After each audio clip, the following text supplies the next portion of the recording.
1971 में 72 में विदेशी कंपनियों को आने की परमिशन दे देनी चाहिए, क्योंकि विदेशी कंपनियों के पास टेक्नोलॉजी होता है और पैसा होता है। तो वो कंपनियां अगर आती तो देश का विकास होता। विदेशी कंपनियों को जवाहरलाल नेहरू ने हरगिज रोक दिया, कहा कि हम धीमा ही चलेंगे लेकिन विदेशी कंपनी नहीं आएगी, हम दतुआने से ब्रश करेंगे, कोलगेट मंजन वाला विदेशी कंपनी टूथब्रश नहीं आएगा। विदेशी कंपनियों को कौन सा लड़ाई भेजना था। और चाइना ने 1971 में खोल दिया।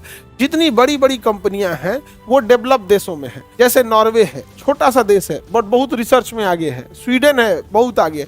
जर्मनी, आबादी 7-8 करोड़, इतना रिसर्च में आगे है। दुनिया का कोई ऐसा चीज नहीं है जहां जो वहां नहीं बनता होगा। जैसे आईफोन इंडिया में आता है, असेंबल करके बेच देता है यहाँ पर। वही आईफोन जो लाख 1.25 में पड़ता है, यही आईफोन को अगर अमेरिका में बनाया जाएगा तो 2 लाख में पड़ेगा। इसलिए देखिए, आईफोन सोच रहा जहां भी बने वो अमेरिका में नहीं बनाता है, उसका लेबर कॉस्ट इतना आता है। ये बात चाइना देख लिया 1971 में। उसने कहा कि जितनी कंपनियों को आना है आ जाओ मेरे पास। सारी कंपनियां कहां गई? चाइना।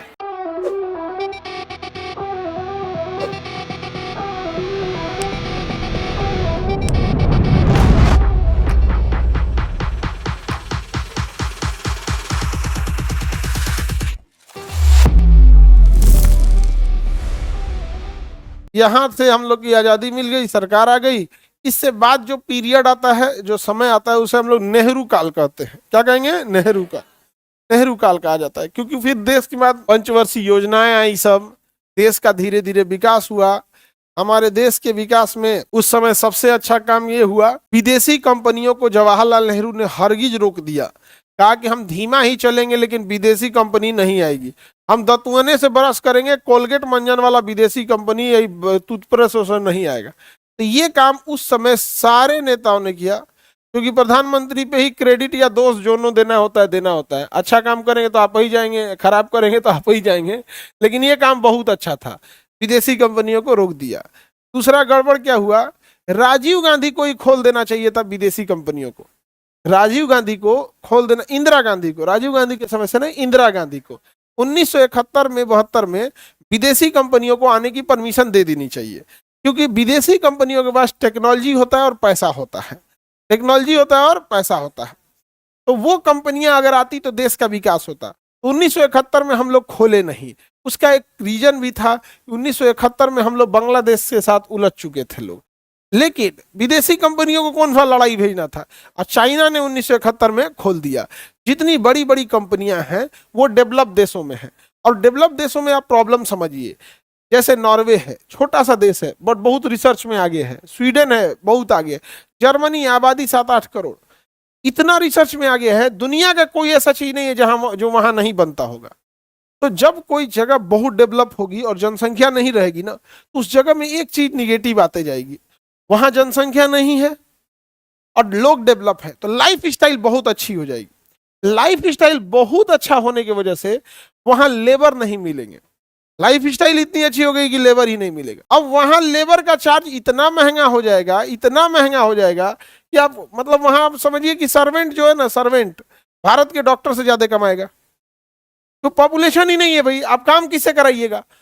तब ये बड़ी बड़ी कंपनियों के पास तो रिसर्च है। अब ये क्या करेंगी भाई, अगर ये एम्प्लॉय को ही पूरी सैलरी बांट दे तो इनका प्रोडक्शन गड़बड़ हो जाएगा।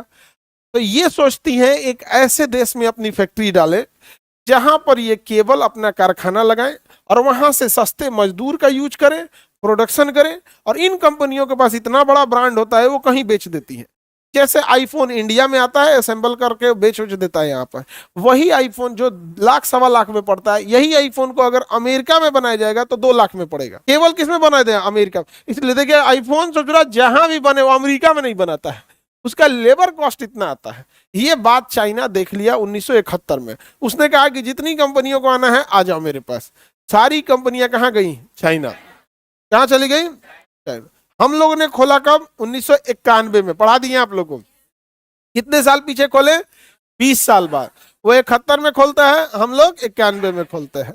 उसके बाद वो बहुत तेजी से आगे निकलते गया और हम लोग पीछे रह गए। उसके कई और भी रीजन है।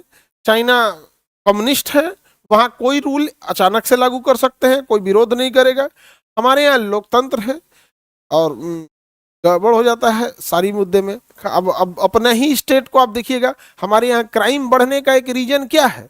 हमारे यहाँ क्राइम बढ़ने का एक रीजन पब्लिक भी है। कैसे? कि अगर कोई गुंडा है, अगर कोई गुंडा है, बहुत भयानक क्रिमिनल है, बहुत लोगों को मारा है या कुछ किया, कोई गुंडा है, अगर पुलिस या मुख्यमंत्री उस पर कार्रवाई करेगा ना, तो उस जात की पब्लिक उस मुख्यमंत्री को वोट देना छोड़ देगी। ये बिहार के क्राइम का एक बड़ा कारण है। इसलिए मुख्यमंत्री छोड़ता ही नहीं है कोई। मुख्यमंत्री को अपनी भी तो कुर्सी बचानी है। बहुत बड़ा क्रिमिनल है, बहुत बड़ा क्रिमिनल है, अगर उस पर कार्रवाई करेंगे, उस पूरे जात का लोग इसको वोट देना छोड़ देंगे। और उसके बाद कहेंगे कि यहाँ क्राइम हो रहा है, यहाँ कोई क्रिमिनल नहीं है, सब अपने जात का हीरो है। अपने से सोच के देखो ऐसा होता है कि नहीं? तो ये बड़ा वो हो गया। तो हम लोग 1900 कब खोले थे? 91 में। और 1971 में किसने खोल दिया? हाँ, चाइना ने खोल दिया। समझ में गया? और दूसरा, वहां का वर्क कल्चर भी अलग है। चाइना का वर्क कल्चर भी अलग है। उसने एक रूल बड़ा जबरदस्त बनाया है। उसने कहा जिसको भी धार्मिक काम करना है घरे करो, बाहर बाहर में कुछ नहीं। किसी भी धर्म के हो, धार्मिक काम कहाँ करो? घर में, या जो उसका जगह है, पूजा पाठ का जगह है, जैसे मस्जिद है, मंदिर, इसके बाहर नहीं निकलने देगा वो। जो पूजा पाठ करना है, नमाज पढ़ना है, गिरजा घर करना है, जो करना है धर्म, वहाँ हर धर्म है सब, लेकिन कहाँ रखो? उस कैंपस के अंदर, उसके बाहर नहीं। बाहर आओ तो चाइनीज बन के आओ, अंदर जाना है तो कुछ भी करो। वो इस सब चीजों में बहुत आगे है। दूसरा, एजुकेशन सिस्टम वहाँ पर इतना जबरदस्त है कि वहाँ कोई कोचिंग नहीं है। वहाँ कोई कोचिंग नहीं है, कोचिंग चला ही नहीं सकते वहाँ पर, क्योंकि सरकारी स्कूल में ही पढ़ाई बहुत अच्छी होती है। और अपने यहाँ अगर कोचिंग ना हो तो बच्चा मैट्रिक पास होने में उसका टेंशन होने लगता है। ऐसा नहीं है, हम लोग भी सरकारी स्कूल में पढ़े थे और हम अभी भी बताते हैं, वो टीचर बहुत अच्छे थे, उनके नॉलेज में हम आज भी शक नहीं करते, लेकिन उन पे भरोसा ही नहीं था कि सिलेबस खत्म करेंगे कि नहीं, कब क्लास में आएंगे उनका मर्जी है, कितना दिन छुट्टी मारेंगे उनका मर्जी है। वो बहुत अच्छे थे, समझा गया? बहुत अच्छे, लेकिन उन पे भरोसा ये नहीं था कि वो जिम्मेदारी निभाएंगे कि नहीं निभाएंगे। समझा गया? जब हम लोग हिंदी के एक प्रोफेसर टीचर साहब थे, हिंदी के ही 30 नंबर संस्कृत भी आता है, पढ़ाने ही नहीं आते थे। एक के बार आएंगे ऐसे बोर्ड पे ऐसे हाथ पीछे करके खड़ा हो जाएंगे ऐसे। संस्कृत के बहुत विद्वान थे, बिना किताब देख ले संस्कृत बाँच के 3 चैप्टर खत्म करके चल जाएंगे। किताब वो नहीं उठाएंगे, अब मंत्र बोल देंगे पूरा। अब पंडित जी थे, पंडित जी लोग को तो अपने पूरा मंत्र याद रहता है, हम लोग कुछ बुझे भी नहीं करिए भाई साहब ये क्या होगा। आप बिलीव नहीं कीजिएगा, हम लोग मैट्रिक और इंटर में कोचिंग खोज रहे थे कि हिंदी का कोचिंग है कहीं, डर लग रहा था कि मैं फेल मत हो जाए आदमी, मुझे भी नहीं करता था। उसका अलग है। हम लोगों ने लिबरलाइजेशन को कब अपनाया? 91 में। और चाइना ने कब अपना लिया? 92, 71 में। इस वजह से चाइना थोड़ा क्या हो गया, आगे निकल, वरना हम दोनों एक साथ आजाद हुए थे।